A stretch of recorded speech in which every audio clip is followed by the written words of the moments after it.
E aí, aviadores, tudo bem? Sejam bem-vindos ao canal Briefing de Voo. Eu sou o Roberto Fernandes, sou preparador de pilotos há mais de 20 anos e esse aqui é o briefing inicial do canal, é o nosso briefing de abertura, o nosso primeiro contato. E é evidente que eu vou aproveitar esse primeiro contato para fazer uma apresentação do canal. Eu remonto aqui a um ensinamento de um grande líder que eu tive, que ele dizia mais ou menos o seguinte: nós não temos uma segunda chance de causar uma primeira boa impressão. Então eu vou apostar nisso para convidar você a participar deste briefing inicial de apresentação do canal. Se você ainda não me conhece, mas é entusiasta da aviação, se interessa pelo tema da instrução aérea, que é o tema principal aqui do nosso canal, eu convido você a ficar aqui e conhecer um pouco mais da proposta do canal Briefing de Voo.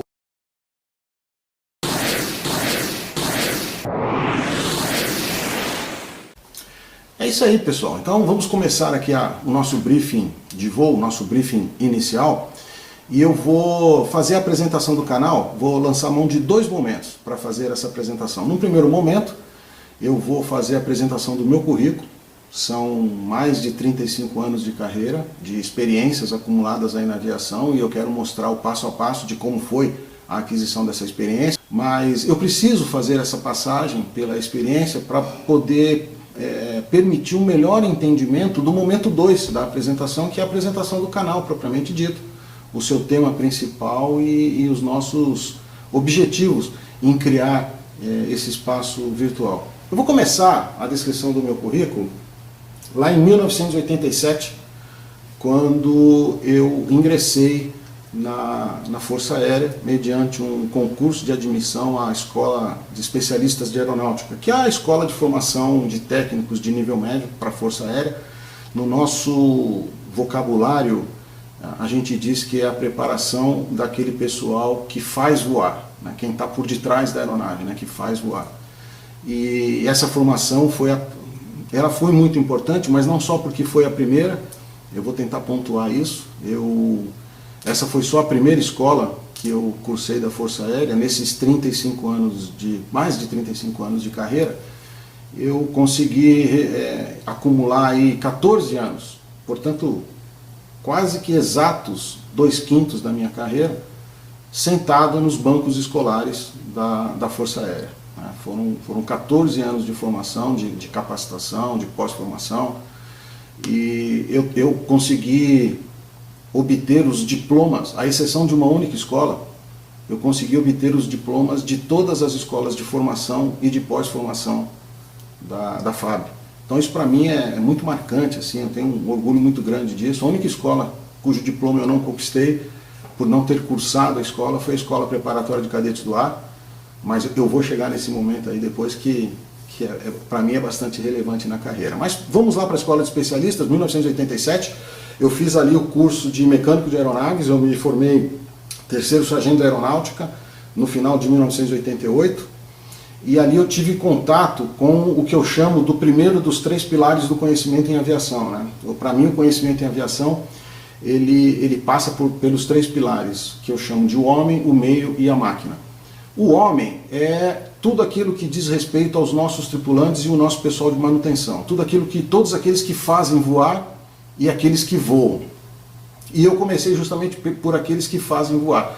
Isso para mim foi uma conquista muito grande, eu estava muito empolgado com aquele curso, gostei muito de ter feito aquele curso.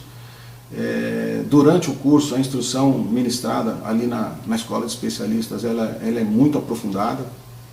E eu me empolguei tanto, eu posso até dizer assim, que eu acabei me formando como o primeiro colocado da minha turma, né? Se você for visitar a escola, e eu recomendo que faça, porque a escola é muito bonita, mas ali no corpo de alunos da escola tem um quadro com os primeiros colocados de cada uma das turmas ali da escola, na história da escola, e a turma formada em dezembro de 88, que é a minha, a 190ª turma, a Verde, turma Verde 87, e ali está o meu nome como primeiro colocado, em mecânico de aeronaves. Ali formado ali, eu obtive então o meu primeiro passo do conhecimento, que é o conhecimento sobre a máquina, e eu fiz cursos ali de aeronaves de asa fixa, de aeronaves de asa rotativa, claro, voltado para a parte de manutenção. E a importância desse curso para mim foi que posteriormente, alguns anos depois, eu vim a obter junto à Autoridade de Aviação Civil Brasileira, que era o Departamento de Aviação Civil, depois virou Agência Nacional de Aviação Civil, eu vim a obter as minhas licenças de mecânico de manutenção aeronáutica, reconhecido pela Aviação Civil, e nas 3 habilitações, né? O grupo motopropulsor, células e aviônicos. Então eu acho assim, eu comecei realmente com o pé direito neste pilar de conhecimento que eu chamo da máquina. Mas eu fiz uma rápida passagem depois de formado pelo Parque de Material Aeronáutico de São Paulo, bem rápida mesmo, foi assim coisa de um mês, porque eu tinha recém sido aprovado em um outro concurso de admissão, que foi o da Academia da Força Aérea. Então eu migrei rapidamente para Pirassununga, me transformei em cadete aviador, e comecei o meu curso lá na AFA em 1989. Foi o meu primeiro contato com a aviação pelo lado daqueles que fazem, daqueles que voam. Eu saí do lado daqueles que fazem voar e fui para o lado dos que voam, para tentar obter a minha formação como oficial aviador. Lá na academia o curso é muito intenso, acho que as pessoas que conhecem a aviação sabem disso. A academia é uma escola de formação básica assim, de excelência. A gente voa 2 equipamentos ali, são bem completos, né? O T-25, que é a primeira fase do voo básico. É uma aeronave de motor a pistão, com asa baixa e assentos lado a lado, instrutor e aluno. Eu considero isso aí fundamental para a instrução, porque o instrutor está vendo aonde que o aluno está olhando, aonde que ele está mexendo, então ele consegue interpretar melhor e entender melhor a origem do erro dos alunos. Então é super importante fazer essa formação primária ali na academia, e depois a gente avança no último ano para voar o Tucano, já é uma aeronave de alto desempenho, turbo-hélice, com assento ejetável e em tandem, né? Mas é um tandem assim, o instrutor sentado atrás ele não tem contato nem físico nem visual com o cadete sentado à frente. Então é um outro nível de instrução, ele exige do instrutor um outro tipo de percepção de manobras e de percepção de erro do cadete. O cadete também precisa desenvolver uma outra forma de assimilar conteúdo, porque ele só tem os fones para ouvir o que o instrutor está fazendo e, evidentemente, a observação das manobras demonstradas pelo instrutor. De maneira que a gente sai dali com uma formação muito forte, muito sólida, né? Eu me formei na AFA em 1992 e dali fui para o meu primeiro curso de pós-formação, que foi o curso de tática aérea lá em Natal. Foi um curso rápido, coisa de 3 a 4 meses. E eu retornei para o que eu posso chamar assim de um grande sonho, que era a formação de piloto de helicóptero. Eu tinha acabado de receber a minha formação como piloto de asa fixa e solicitei, pedi, fui agraciado, fui observado o meu pedido para ser piloto de asa rotativa. Então fui transferido para Santos. Na época, a escola de instrução de helicóptero da Força Aérea era sediada em Santos, é o primeiro esquadrão do 11º Grupo de Aviação. Essa sopa de números, né, ordinais, primeiro esquadrão do 11º Grupo de Aviação, é assim que a gente trata na Força Aérea. Então, abreviando isso, seria primeiro do 11º ou primeiro do 11. Isso significa, né, o primeiro número é o esquadrão, o segundo número é o grupo a que o esquadrão pertence, né? O grupo possui vários esquadrões, ele tem estrutura para possuir abaixo dele vários esquadrões. Então, especificamente, a Escola de Formação de Helicópteros da Força Aérea é o primeiro do 11 ou o primeiro do 11º, Esquadrão Gavião, que era em Santos. Ali nós ficamos, eu e minha turma, nós éramos 35 aspirantes e depois promovidos a segundos tenentes. Nós ficamos ali fazendo o curso por um ano. Nós fizemos toda a parte básica do curso de pilotagem de helicóptero, realmente saído do zero, né? Aprender a voar helicóptero, você sai do avião para o helicóptero, é um novo equipamento, você sai praticamente do zero. E aí fizemos a parte intermediária e depois a parte operacional. Nós fomos sair lá de Santos no início, quase para meados de 1994. E ali eu digo para vocês assim, eu conquistei a minha segunda base de conhecimento, o meu segundo pilar de conhecimento. Eu tinha vindo do pilar da máquina e agora eu passo para o pilar do homem, porque eu concluí a minha certificação como mecânico, os que fazem voar. Concluí a minha formação como piloto de asa fixa e concluí a minha formação como piloto de asa rotativa, ou seja, os que voam. Então faltava só um degrauzinho, só um pilar nessa minha trajetória, mas o fato é que já em 1994 eu havia conquistado os 2 de 3 pilares do conhecimento que eu vim a desenvolver depois, né? Então, formado lá em Santos, em 1994, eu fui transferido para um outro esquadrão aéreo de helicópteros, agora foi o 5º do 8º, 5º esquadrão do 8º Grupo de Aviação, Esquadrão Pantera, que é sediado em Santa Maria. E à época a gente voava lá no esquadrão o H-1H, aqueles helicópteros icônicos da Guerra do Vietnã, né, os Hueys. E hoje já desativados na Força Aérea. Então foi um período importante de adaptação de uma máquina, de fato uma máquina que foi para combate, né, para nós foi muito importante. Mas o esquadrão não voava só isso, o esquadrão também voava asa fixa. Nós tínhamos ali o L-42, que é a versão militar do Cessna 172. É uma aeronave robusta de 6 cilindros, usado para o voo, a instrução militar. E também voava a versão VIP dessa aeronave, a versão civil dessa aeronave, que ele era um pouco menor, né, com um motor de menor potência, de 4 cilindros, que era o U-42 e não o L-42 como a gente voava. Então lá eu voei o H-1H, L-42, U-42 e também fiz o meu curso de bandeirante, também fiz a parte da formação básica do bandeirante lá em Santa Maria. Terminada essa fase, foram 3 anos, 94, 95 e 96, eu fui transferido de volta para Santos, agora para a minha primeira formação e a minha primeira atuação como instrutor de voo na aviação de asa rotativa. E fui para Santos, permaneci em Santos dando instrução nos anos de 97 e 98.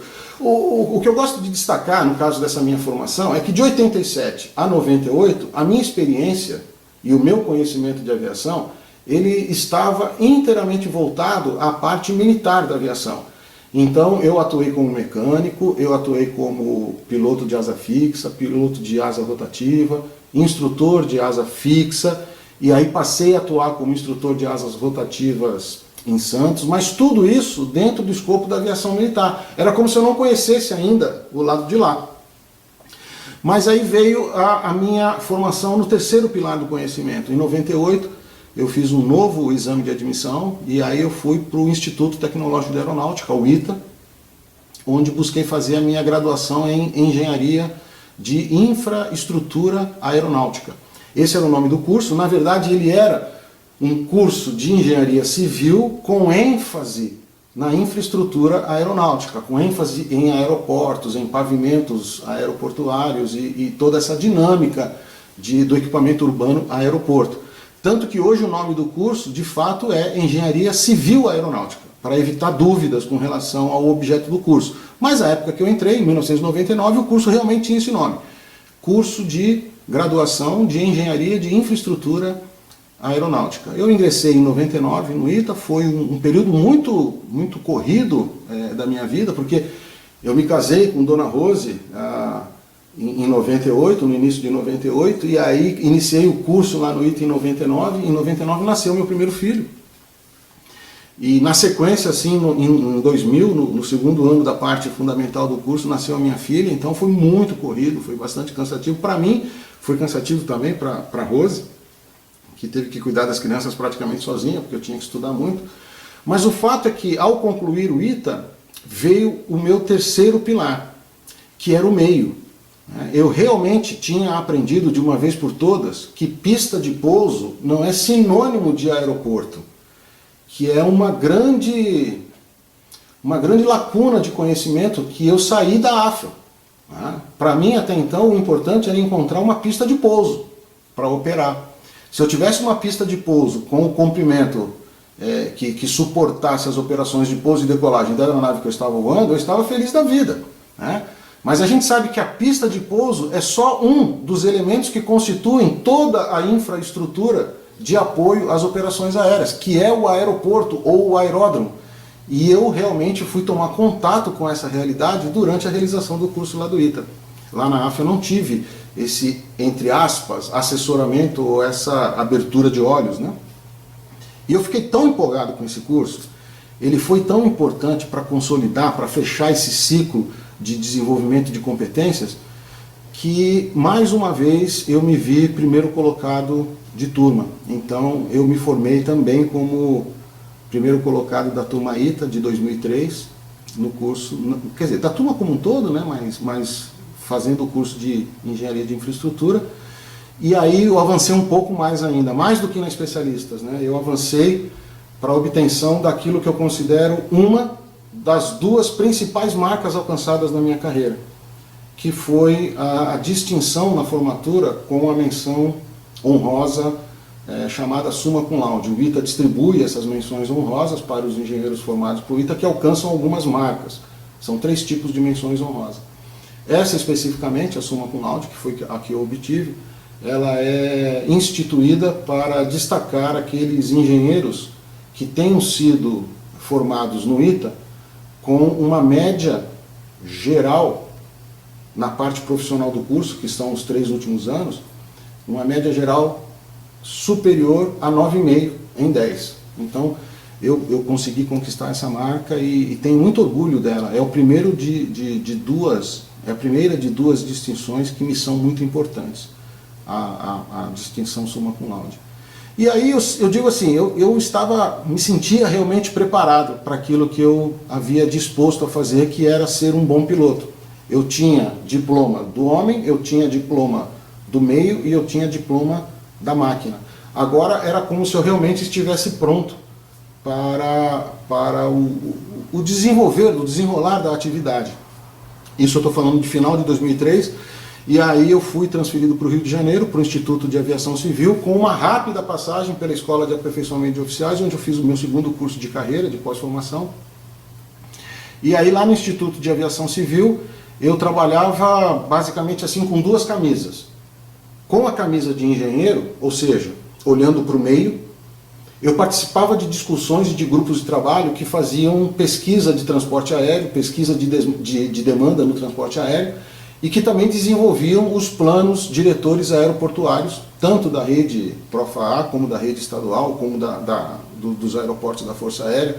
Mas o fato é que a minha vida era a vida de fato de engenheiro de infraestrutura, nesta camisa. Na segunda camisa, eu fiz a minha contribuição no mundo da aviação civil, atuando como inspetor de operações na condução dos voos de verificação de proficiência de pilotos. A gente chama vulgarmente de voos de cheque. Eu fazia voo de cheque em pilotos de asa fixa, de aviões, e em pilotos de asas rotativas, de helicóptero, utilizando evidentemente essa experiência acumulada da Força Aérea como piloto e como instrutor das 2 áreas. Somado a essa atividade, eu também como piloto de operações, eu fazia as auditorias em algumas empresas aéreas e como engenheiro de infraestrutura fazia algumas inspeções em aeroportos, como inspetor de infraestrutura, como por exemplo as inspeções de rampa. Então realmente eu trabalhava assim, com 2 camisas, né? A camisa do engenheiro e do inspetor de infraestrutura e a camisa do piloto e do inspetor de operações. E acumulei uma grande experiência. Eu acho que a parte mais importante, na verdade foram 2 partes importantes dessa minha passagem pelo Instituto de Aviação Civil, que era subordinado ao Departamento de Aviação Civil. A primeira delas, eu diria, que foi uma percepção de que vários pilotos com quem eu mantive contato, com quem eu participei de instrução, tanto em simulador de voo quanto em aeronave, tanto de asa fixa quanto de asa rotativa, para vários pilotos eu identificava lacunas de conhecimento e de todo tipo, assim, conhecimento teórico, conhecimento voltado para as próprias reações aerodinâmicas da aeronave, mas eram lacunas de formação, e eu estou falando sempre de pilotos já com licença de piloto, com diversas habilitações na carteira, inclusive alguns instrutores, e eu percebi que eles tinham muita lacuna de conhecimento, e o preenchimento dessas lacunas parecia que tinha sido desenhado para ser feito com uma parte da metodologia e do modelo de instrução que eu conheci lá na Academia da Força Aérea e lá no 1º do 11. Então, o modelo que eu havia experimentado de formação, de instrução aérea, do campo militar, ele se encaixou perfeitamente na solução de alguns problemas que eu fui encontrando na aviação civil com colegas da aviação civil. Ou pilotos com quem eu fiz voos de cheque, ou pilotos com quem eu fiz treinamento em aeronave, ou pilotos com quem eu fiz treinamentos em simuladores de voo, às vezes só o piloto, às vezes o piloto e o instrutor. Eu me lembro de alguns voos de cheque para concessão da licença de piloto privado, que é o cheque inicial que a gente diz, né? Eu tive a experiência de ter que reprovar um ou dois pilotos na minha carreira toda, mas ao término do voo, o piloto pediu para que eu o ajudasse a solucionar aquelas deficiências que foram levantadas durante o voo. Então isso chamou muito a minha atenção, porque eu conseguia desempenhar melhor o meu papel na aviação civil, trazendo como complementação a minha experiência num modelo de instrução bastante diferenciado da aviação civil, que era o da instrução militar. E aí eu percebi que essas coisas se completavam. Um outro aspecto importante que aconteceu nesse momento é que eu fui designado para fazer um curso de certificação na academia de Oklahoma, academia da FAA, que é a Autoridade de Aviação Civil Americana, lá em Oklahoma. A academia de certificação deles fica em Oklahoma. E era um curso chamado Approved Training Organization. Era um curso aprovado pela OACI, pela Organização de Aviação Civil Internacional, que entregou à FAA a outorga de ministrar aquele curso para os inspetores dos estados signatários da Convenção de Aviação Civil Internacional, o Brasil era uma delas, de maneira a tornar mais conhecido e mais aplicado o processo preconizado pela OACI para a certificação das escolas e dos centros de treinamento. Então, era como se a OACI estivesse pegando o seu documento técnico de certificação de pessoal, que no caso é o anexo 1 à Convenção de Aviação Civil Internacional, e tivesse incrementado aquele documento com um documento normativo para a certificação das escolas que vão ministrar os cursos para a obtenção daquelas licenças previstas pelo anexo 1 à Convenção. Esse curso foi muito importante. E eles chamaram de Approved Training Organization porque é assim que aparece no anexo 1 da OACI. Mas a missão que eu recebi, eu e um colega, Vanderlei, um grande amigo, fomos fazer esse curso, mas a nossa missão era retornar ao Brasil e preparar este curso para que ele fosse ministrado aos nossos inspetores de operações, para que pudéssemos, após um período de maturação, pudéssemos adotar na íntegra aquele processo de certificação de 5 fases, ensinado no curso. E ele não era assim tão novo. Na época o Brasil tinha bem distinto um mundo de certificação da instrução voltado para escolas e aeroclubes, e aí nós estamos falando de concessão de licenças, né? Licença de piloto privado e licença de piloto comercial, escolas e aeroclubes. Era uma certificação pelo 141, RBAC 141.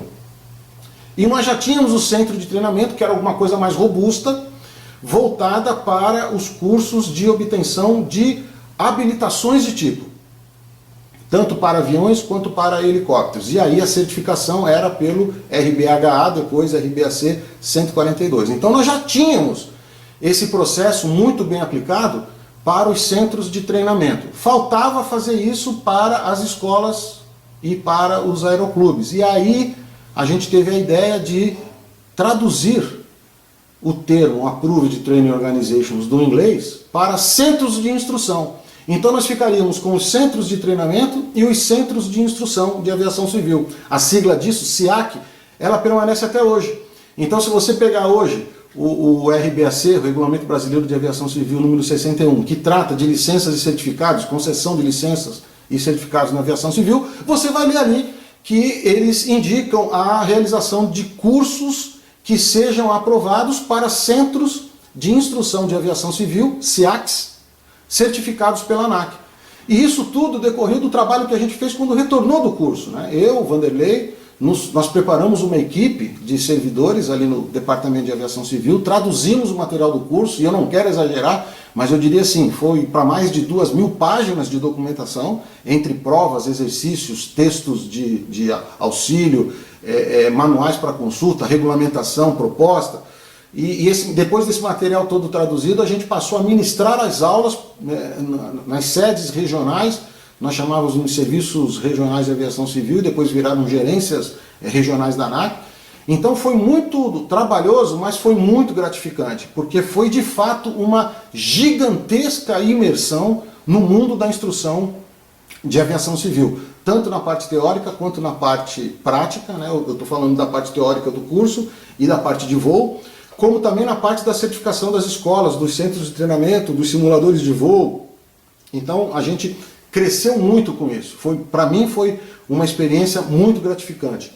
E aí, quando o DAC ele é extinto a partir de 2006, com a criação da Agência Nacional de Aviação Civil, efetivamente instituída em 2007, eu saí desse cenário e fui para um cenário dentro da ANAC de atuação mais na área de operações. Deixei um pouco de lado a parte da instrução, mas foi só um pouco, eu já vou explicar. Porque daí, como gerente de certificação lá na ANAC, aí eu passei a fazer o trabalho especificamente voltado com a máquina. E olha que coisa legal, eu fiquei trabalhando com certificação de pessoas, fazendo voos de cheque, certificando escolas por um bom período. Depois eu passei a fazer a certificação propriamente dita das aeronaves e dos simuladores de voo. Então eu por exemplo, eu trabalhei na equipe que fez a certificação dentro da ANAC, a pedido, a motivação da Embraer, das aeronaves Phenom 100, Phenom 300, que são um tremendo sucesso de vendas aí da Embraer. Também participei da qualificação de diversos simuladores de voo de nível D, então foi um outro trabalho também bastante gratificante. Essas certificações, elas sempre envolvem as autoridades de aviação civil de maior renome no mundo. Então eu estou falando da americana, que fazia esse trabalho de certificação para o Brasil, enquanto o Brasil não obteve essa expertise, e falo da EASA, Autoridade de Aviação Civil Europeia, que na verdade presta serviço para as autoridades de aviação civil dos países signatários da União Europeia. Então participei muito de encontros na EASA, participei muito de encontros na FAA, e para minha surpresa, ao conversar com os inspetores dessas autoridades de aviação civil, ao trabalhar com eles, eu recebi instrução em simulador de voo e em aeronave desses instrutores, desses inspetores de operações estrangeiros. Eu tive voos de cheque que eu fui examinado por instrutores americanos, por checadores americanos. O meu cheque especificamente, por exemplo, do AW139, foi um inspetor italiano que aplicou em mim o cheque. Então, realmente eu tive contato com um pessoal altamente especializado de aviação civil, que trabalhavam nestes centros de treinamento e perante as autoridades de aviação civil de renome internacional, e eu pude constatar o seguinte: aquela minha intuição inicial de resolver algumas lacunas de formação dos nossos pilotos, a partir da introdução de alguns conceitos e de algumas metodologias vindas da aviação militar, era exatamente o que aqueles caras praticavam. Então, se eu dissesse para eles que eu estava surpreso com aquilo, eles em verdade queriam ficar surpresos, porque na realidade deles, no conjunto de valores instrucionais deles, aquele era o modelo mais adequado, desde sempre. E para mim não era. Quando eu vi este modelo sendo aplicado, foi uma iniciativa minha, mas eu confesso que eu sempre fiquei inseguro se de fato eu estava fazendo ou não a coisa certa, até conversar com esses caras. Quando eu conversei com eles, eu vi que as coisas se encaixaram. De fato, não tinha nada de errado em trazer da aviação militar para a aviação civil aquilo que a aviação militar tinha de bom e que poderia construir com aquilo que a aviação civil tinha de bom, corrigindo aqueles problemas e aquelas lacunas que a aviação civil deixava. Então isso me deu muita certeza de que eu estava no caminho certo, fazendo esse tipo de trabalho. Isso durou até 2009, o meu trabalho na Agência Nacional de Aviação Civil, e aí em 2010 eu fui para o meu terceiro curso de carreira, ou pós-formação, que foi o curso de Comando de Estado-Maior, lá na ICEMAR, no Rio de Janeiro, ao término do qual eu fui designado de volta ao Ninho das Águias, a Academia da Força Aérea. E aí eu posso dizer que eu vivi assim os melhores momentos da instrução. E vai ser fácil de eu explicar o porquê. Eu servi lá como instrutor nos anos de 2011, 2012 e 2013. Então lembra que eu disse que quando eu comecei a trabalhar na aviação civil, recém-saído do ITA, eu percebi que algumas janelas, algumas lacunas da formação dos pilotos civis com quem eu trabalhei, eu poderia complementar com aconselhamentos e com conhecimentos adquiridos no modelo de instrução da aviação militar. Pois bem, quando eu retorno para a Academia da Força Aérea, para de fato ministrar a instrução como tem que ser, aquela instrução básica, aquela instrução raiz, né? Aquela a que eu fui submetido lá atrás na minha própria formação, nos anos de 91 e 92. Quando eu cheguei lá na academia, neste modelo amarrado da instrução aérea militar, eu me dei conta de que também a aviação militar tinha aquelas mesmas lacunas. Claro, em outros temas, em outro nível, mas também tinha lacunas de formação. Aí eu me dei conta. Lembra que eu disse para vocês que para mim, quando eu saí da AFA, aeroporto e pista de pouso eram sinônimos? Pois é, essa é uma das lacunas que eu cito. Porque para o piloto civil eu não via isso. O piloto civil estava o tempo todo preocupado com aeroporto ou aeródromo, a depender de existir ou não um terminal de processamento de passageiros e carga. Mas vamos considerar aeroporto. A preocupação do piloto civil natural é qual é o aeroporto que eu vou pousar, ou que eu vou usar. Para o piloto militar recém-saído da AFA, que foi o meu caso, a preocupação era qual era a pista que eu ia usar. Não estava muito preocupado se era um aeroporto, se tinha outros elementos daquele equipamento urbano complexo que eu poderia usar. Por exemplo, pistas de táxi, interseções, pista de saída rápida, faixa de táxi, acostamento. Eu fui descobrir que pista tinha acostamento, né? Pátio de aeronaves, hangares de manutenção. Então, nada disso, terminais, nada disso era uma grande preocupação na formação do piloto militar. A preocupação era a pista.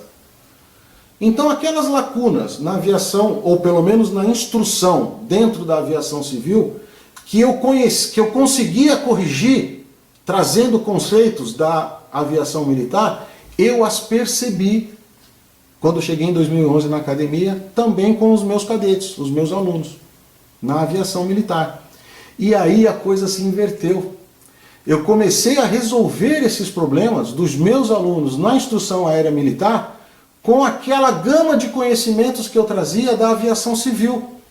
Então, o que eu conheci de centro de treinamento, o que eu conheci de simulador de voo, a interação com outros instrutores, inclusive de nível internacional, da FAA, da EASA, a maneira de conduzir a instrução aérea no simulador, ou no avião, ou no helicóptero, a maneira de conduzir o voo de cheque, tudo que eu assimilei lá na aviação civil, eu consegui aplicar na correção de lacunas e de janelas do modelo da instrução militar. E quando eu digo que eu consegui mesmo, porque daí vem a segunda daquelas marcas mais importantes que eu havia citado. A primeira foi a menção honrosa summa cum laude no ITA.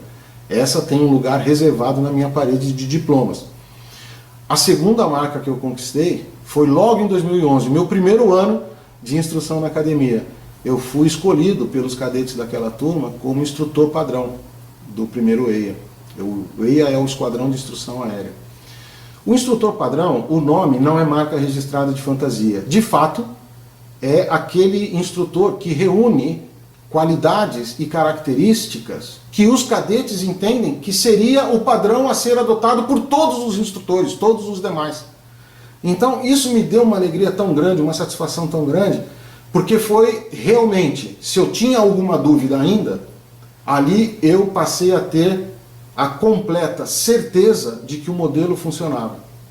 E que a aviação civil e a aviação militar eram sim coisas distintas, mas muito entrelaçadas. O tema da aviação que era diferente. O jeito que um piloto militar olha para um avião militar é completamente diferente do que um piloto civil olha para uma aeronave civil. Uma aeronave civil, eu sempre digo, é uma plataforma de transporte aéreo. Uma aeronave militar é uma plataforma de guerra, de emprego de armamento. Mas se você tirar essas características e conclusões, você vai ver que tudo se complementa. E ali eu digo assim para vocês, foi tão marcante que eu acho que até hoje, eu falo até 2020, quando eu estive na AFA, mas eu arrisco a dizer que até hoje eu continuo sendo o único tenente-coronel, na época, né, que foi selecionado como instrutor padrão lá na academia. Normalmente são tenentes e capitães, são oficiais instrutores mais jovens, né? Mas eu consegui logo no meu primeiro ano. Mas eu até diria assim, não foi uma concorrência de igual para igual não, infelizmente, porque os outros instrutores que lá estavam, talvez não tenham tido a experiência que eu tive, acumulada, no trato dos 3 pilares, o homem, o meio e a máquina, tanto em nível nacional quanto em nível internacional, né?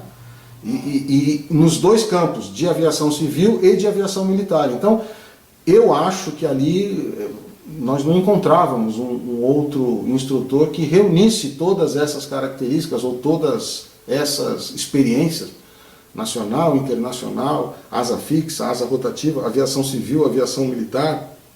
Eu não acho que houvesse ali outra pessoa com esse acúmulo de experiências, né? Então, isso foi muito marcante para mim. Nesses 3 anos lá da AFA, eu tenho o maior orgulho de dizer que eu não perdi nenhum aluno. E quando eu falo perder, é perder a missão, né? Ou reprovar na missão, ou o aluno não conseguir alcançar o resultado da missão, ou não conseguir alcançar o nível de proficiência ao término da missão. Cara, não, foram 3 turmas, mais de 100 cadetes por turma. Eu não perdi nenhum cadete, eu não perdi nenhum aluno com quem eu voei nesses 3 anos, o que realmente dá para mim assim uma prova muito grande de que o modelo funciona, né? E aí, em 2013, no final de 2013, quando eu pensei que eu havia conquistado o ápice assim para mim de realização profissional, né, depois de tudo isso que eu expliquei para vocês aí, vem o destino e ainda vai me pregar 2 peças, mas é claro, no bom sentido, né? A primeira dessas peças foi ter sido indicado ao final de 2013 para assumir, a partir de 2014, o comando do corpo de alunos da Escola Preparatória de Cadetes do Ar. Lembra lá no começo, quando eu disse que, à exceção de apenas uma escola, de todas as demais eu tinha o diploma de formação? Pois bem, a única que eu não tinha era essa, a Escola Preparatória de Cadetes do Ar. E o destino me colocou justamente para comandar o corpo de alunos dessa escola. Não é um troço gratificante, não é uma coisa assim curiosa, mas que enche a gente de orgulho? Porque agora, né, de fato, a gente diz que o aluno formado na EPICAR, ele é o epicariano ou becquiano, numa referência ao código aeronáutico, né, de Becquet, Barbacena, SB-Becquet. Poxa, aí não é para a gente ficar orgulhoso disso? Eu agora, embora não tenha o diploma da escola, eu me considero becquiano ou epicariano, porque de fato eu fui lá dentro comandar o corpo de alunos daquela escola. Isso para mim é aquelas coisas que a gente diz que não tem preço, né? Não adianta a gente querer procurar na prateleira porque não tem, né? Terminados esses 2 anos ali muito gratificantes na EPICAR, eu fiz uma rápida passagem pela diretoria de engenharia. Aí realmente foi trabalho de engenheiro mesmo, né, contribuindo para a Força Aérea, de retorno para a Força Aérea com engenharia. E em 2017 eu fui fazer o meu 4º e último curso de carreira, que foi na Escola Superior de Guerra, também ali no Rio, para assumir a minha segunda jogada do destino, que foi uma experiência fantástica para mim, para minha família. Foi ter sido designado para a função de adido de defesa e aeronáutico junto às embaixadas do Brasil na França e na Bélgica. Eu passei lá praticamente 2 anos e meio, e aí eu retorno para o Brasil justamente para o mesmo ninho das águias do meu coração, que é a Academia da Força Aérea. Mas foi assim, só para esquentar de novo, né, tirar o pó do macacão de voo, fazer a minha readaptação na instrução aérea, voltar a sentir aquele cheiro de querosene, né, que faz o coração da gente pulsar mais forte. E no final de 2020, início de 2021, eu fui convidado a vir ser o subcomandante do 5º Comando Aéreo Regional, uma unidade de comando regional aqui no Sul, que estava sendo reativado.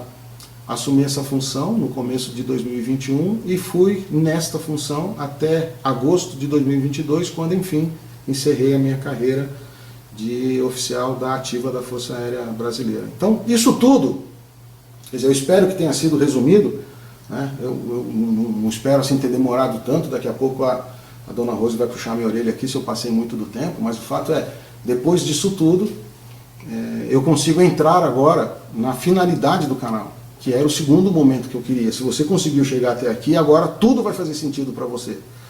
Porque veja, eu consegui ajudar muita gente, né? Eu consegui desenvolver habilidades em pessoas que não tinham percebido como desenvolver aquela habilidade, seja no mundo civil, seja no mundo militar.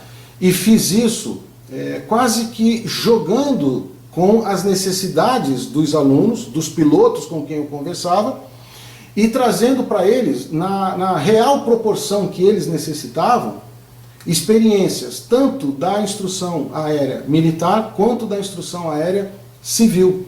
Só que eu fiz isso presencialmente, né? E aí de fato eu ainda continuo fazendo, né? Mas a proposta do canal é que a gente consiga usar essa ferramenta poderosa que é a internet, que consegue ser, ela consegue se capilarizar muito mais do que qualquer escola, e a gente conseguir escalar o alcance desse recado. Porque eu digo sempre, uma coisa que nunca será demais na aviação é conhecimento. E gozado. O conhecimento, eu costumo dizer sempre isso também, na minha opinião, talvez seja a única coisa que você consegue acumular dividindo. Olha que interessante, para pensar isso. Então o canal surgiu daí. A nossa intenção, ao cumprir esse canal, ao abrir esse canal, é criar um espaço para que as pessoas possam discutir, debater temas de aviação civil com o foco na instrução aérea. É isso que nos importa. Porque esse que eu acho que é o grande valor. Eu vou juntar os 3 pilares, o pilar de conhecimento no homem, o pilar de conhecimento da máquina e o pilar de conhecimento do meio, eu vou juntar essas 3 coisas para ajudar pessoas, é isso que eu quero fazer, é essa a proposta do canal, ajudar pessoas a consolidarem desde o início o seu conhecimento em aviação civil, melhorar o seu desempenho na instrução, ser pilotos melhores. Uma coisa que a gente precisa entender, as aeronaves hoje, a gente costuma dizer que elas são equipamentos extraordinários. Se você entrar na cabine de um jato comercial moderno, você não vai ver mais aquelas dezenas e dezenas de, entre aspas, reloginhos no painel, aquela loucura daquele painel gigantesco, cheio de controle, cheio de botão. Não. As cabines de voo, elas estão ficando cada vez mais automatizadas, cada vez mais computadorizadas e simples, limpas, porque as máquinas estão ficando extraordinárias e também em desempenho. Eu cito assim um avião que eu conheço a fundo, que eu certifiquei do zero. Uma das primeiras habilitações de feno emitida pela ANAC foi a minha, porque eu tinha que funcionar como inspetor daquela máquina para conduzir os primeiros voos de cheque. Talvez os pilotos de ensaio da Embraer e os pilotos de produção da Embraer tenham sido de fato os primeiros certificados pela ANAC. Depois disso foram os inspetores da ANAC e eu fui um deles, né? Então eu diria assim, se você entra num Phenom, é uma aeronave fantástica. Mas uma coisa que a gente tem que entender, um Phenom sempre será um Phenom. Não dá para o Phenom se transformar num Boeing 737. Não dá para o Paulistinha se transformar num Phenom. O avião nasce daquele jeito, extraordinário. Agora, você não. Né?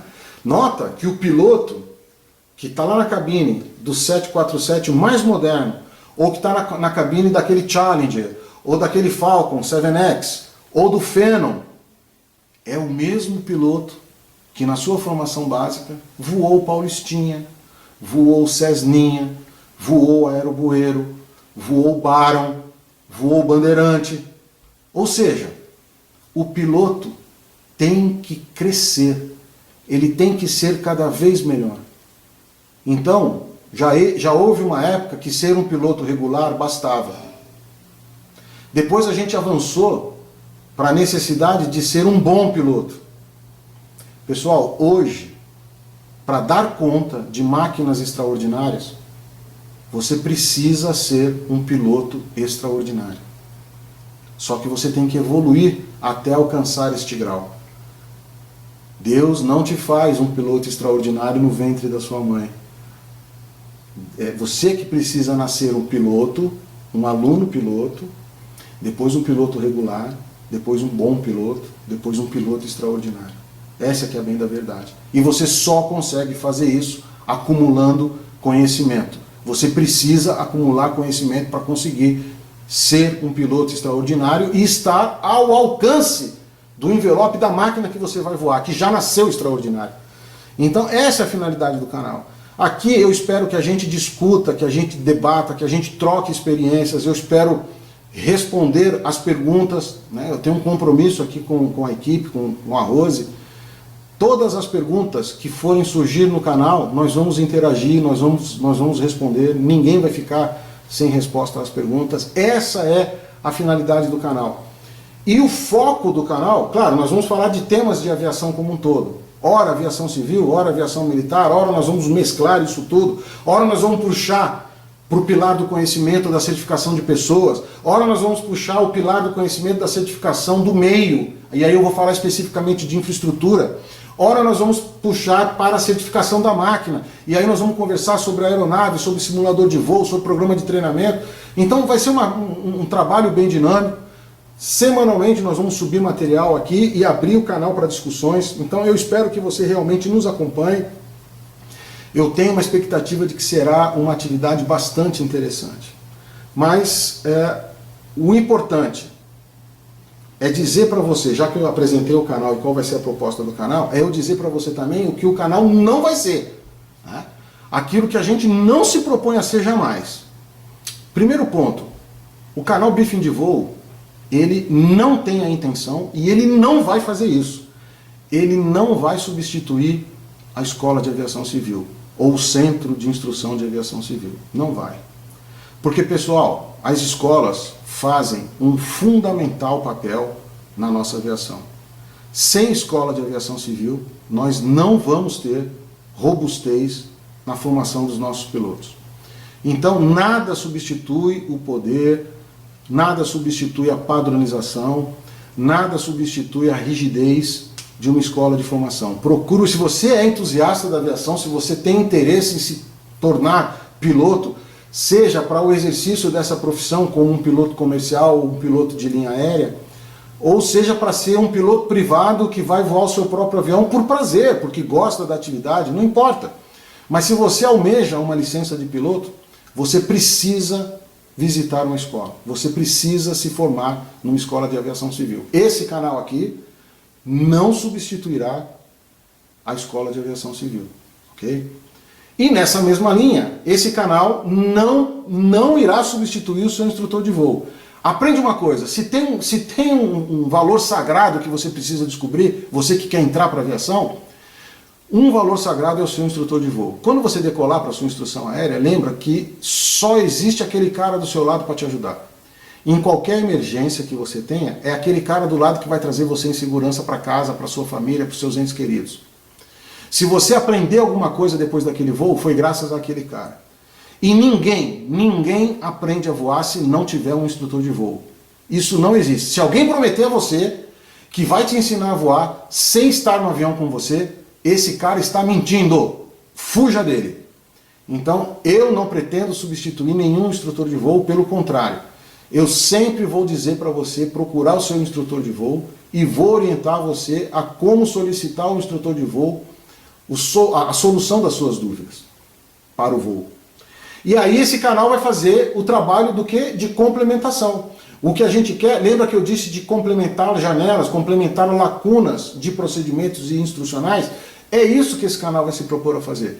Eu tenho certeza que atuando junto e com essa filosofia, você não vai ter, aliás, não é que você não vai ter problema, você vai experimentar um sucesso, uma efetividade na sua instrução muito maior.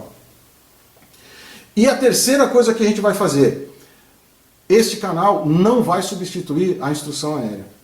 Não substitui a escola, não substitui o instrutor e não substitui a instrução aérea. Pessoal, você não vai aprender a pilotar avião sem entrar no avião e ter a sua instrução aérea. Não vai. A instrução aérea é instrução aérea. A instrução teórica é a instrução teórica. A preparação para o voo. Opa, chegamos lá. O briefing de voo é um canal que vai te ajudar na sua preparação para o voo. Nós não vamos fazer aqui um curso teórico de piloto privado. Nós não vamos fazer aqui um curso teórico de piloto comercial. Nada disso. Esquece banca da ANAC. A gente não vai te ajudar com isso.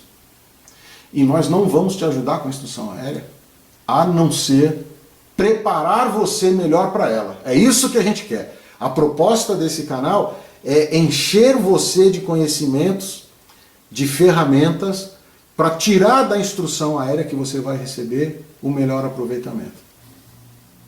Então, pessoal, eu diria para você, se você chegou até aqui, muito obrigado, me deu a chance de fazer essa apresentação do canal. Lembra, como não existe uma segunda chance de causar uma primeira boa impressão, eu espero, de fato, ter causado em você uma boa impressão, porque eu não vou ter uma segunda chance, isso daí é comprovado, mas eu, a partir de agora, deixo aberto o convite para você nos acompanhar sempre e que você tenha muito sucesso nessa empreitada que é tão dignificante, que é tão satisfatória, prazerosa, que é a aviação civil. Então, mais uma vez, relembrando, nós vamos semanalmente subir material aqui no canal e você é o nosso convidado para o próximo briefing de voo aqui do nosso canal. Pessoal, muito obrigado, fiquem sempre com Deus, estejam bem, até o próximo briefing.